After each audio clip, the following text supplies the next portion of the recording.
Hi everyone. Welcome to my day 6. यो 30 दिनको challenge हो 6 days हो आज डे 6 हो आज मैले क्याप लाएर हिँडेको चाहिँ हेर्नु मेरो बुढाले गाली गरेर क्याप लाएर हिँड्नुपर्छ भनेर हिजो अस्ति खोजेर राखिदिएको कहाँ खाँदै पकाएको खोजेर राखिदिनुभएको म नलगाएको त्यहाँ गाली खाइदिएर किनभने मेरो फेसमा बढिरहेको छ कि त्यही भएर मलाई यो लगाएर हिँड भन्नुहुन्छ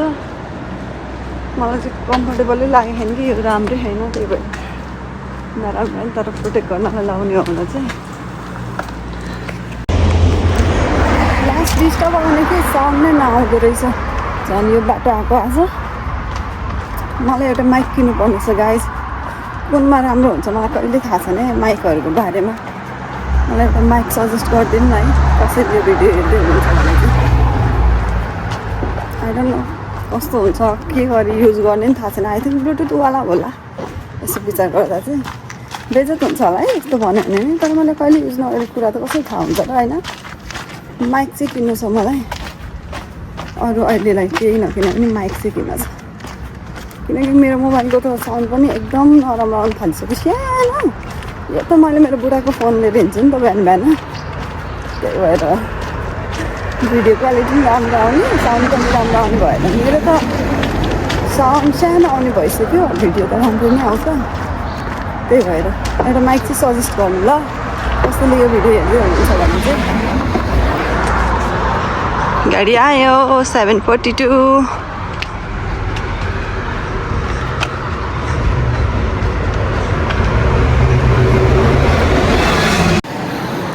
राम्रै देखिया रहेछ भिडियोमा त राम्रो लाग्यो मैले यसो भिडियोमा हेरेको राम्रो देखिया रहेछ तर पनि ठिक छ नराम्रो देखे पनि म लगाउँछु घाम यति लगाउँदा त घाम पर्छ है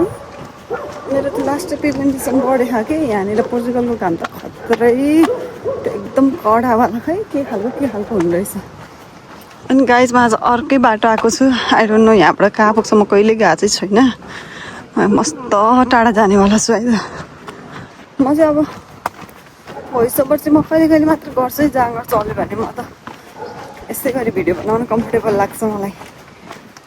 पहिला चाहिँ भने म भ्लग गर्थेँ नि त अहिले पो छोडेको त त्यही हो म एकछिन कुद्छु अनि कतै गयो भने हामी फेरि खिच्छु नि ल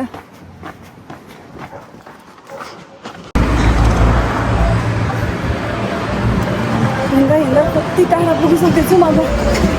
फर्केको अब अब त्यहाँबाट एकदम कुद्दै हिँड्छु क्या अब चाहिँ अझै म हिँडिरहेको थिएँ अब चाहिँ दौडिन्छु ल अनि त्यहाँ एउटा एक्सर्साइज गर्ने ठाउँ छ जस्तो लागेको छ त्यहाँ गएर एकछिन एक्सर्साइज गर्छु कुदेर आएको फर्किँदा त स्वासा हुन्छ कुदिसकेपछि बानी छैन त्यही हो अब म चाहिँ दौडिन्छु ल बाई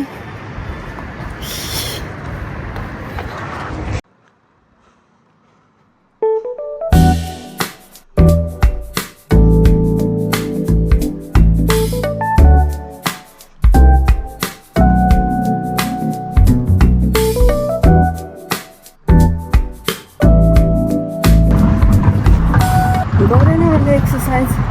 4वटा छ त्यो बाइसाइकलहरू यताउति 4वटा प्याक छ आन्टीहरू त लड्दै हुनुहुँदो रहेछ नि त अब म घरै जान्छु नि हल्का गर्छु सो गाइज यति नै हो मेरो होइन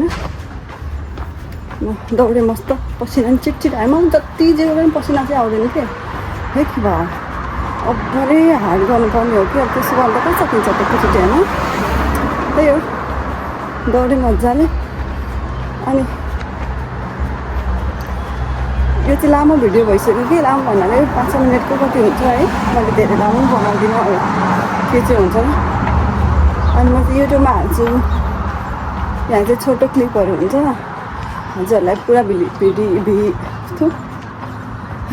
पुरा भिडियो हेर्न मन छ भने चाहिँ मेरो युट्युब च्यानलमा गएर हेर्न सक्नुहुनेछ है लिङ्क चाहिँ म यहाँनिर माथि राखिदिन्छु श्रीनेस भ्लग छ मेरो बुढा र मेरो नामको भ्लग हो त्यो च्यानल हो तर अब भिडियो हाल्ने त मै हो मेरो बुढाले बनाउनु हुँदैन हामीले दुईजना बनाइन्छ त्यही हो हेर्न सक्नुहुनेछ अनि लाइक सेयर अनि सब्सक्राइब पनि गर्न सक्नुहुन्छ त्यही हो गाइज बाई बाई मेरो यहाँ पातो दुखिरहेको छ आज गलिसक्यो बाई अब भोलि भेटौँला बाई